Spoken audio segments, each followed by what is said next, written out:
काय ठीक आहे अध्यक्ष साहेब आपण अध्यक्ष इथं बसल्या बसल्या काय राजकारण करतात काय काय चाललंय काय ऐकून घ्या जरा ऐकून घ्या आणि म्हणून अध्यक्ष महोदय कन्क्लूड करा आपण कन्क्लूड करा प्रस्ताव दोन्ही एकच आहेत प्रस्ताव वेगवेगळे नाही आहेत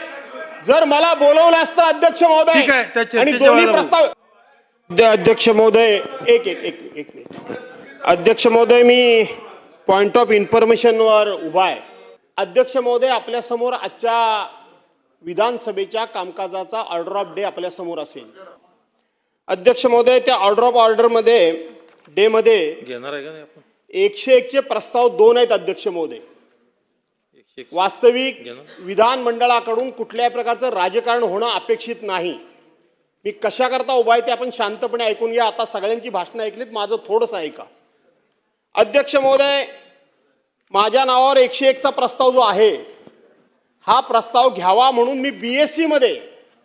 इथं नाही बीएससी मध्ये मुख्यमंत्री महोदयांनी अध्यक्ष महोदयांना विनंती करून सगळ्या सदस्यांच्या मान्यतेनं आपण हा 101 चा प्रस्ताव मंजूर करून घेतला अध्यक्ष महोदय तो 101 चा प्रस्ताव आज लागणार म्हणून मला विधानमंडळाकडून कायदेशीर नोटीस पण आली आणि अध्यक्ष महोदय आज त्याच ठिकाणी 101 चा प्रस्ताव दुसरा जो आलेला आहे तो प्रस्ताव दुसरा कोणाचा आला याच्यावर माझं ऑब्जेक्शन नाही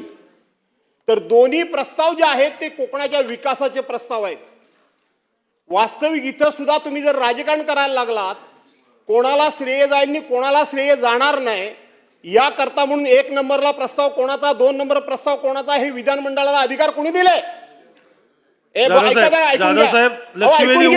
लक्षवेधी झाल्यानंतर त्या विषयाला आता माझी सुरुवात झाली कशाला मला अर्धवट करता ऐकून घ्या जरा ऐकून घ्या आणि म्हणून अध्यक्ष महोदय कन्क्लूड करा आपण कन्क्लूड करा प्रस्ताव दोन्ही एकच आहेत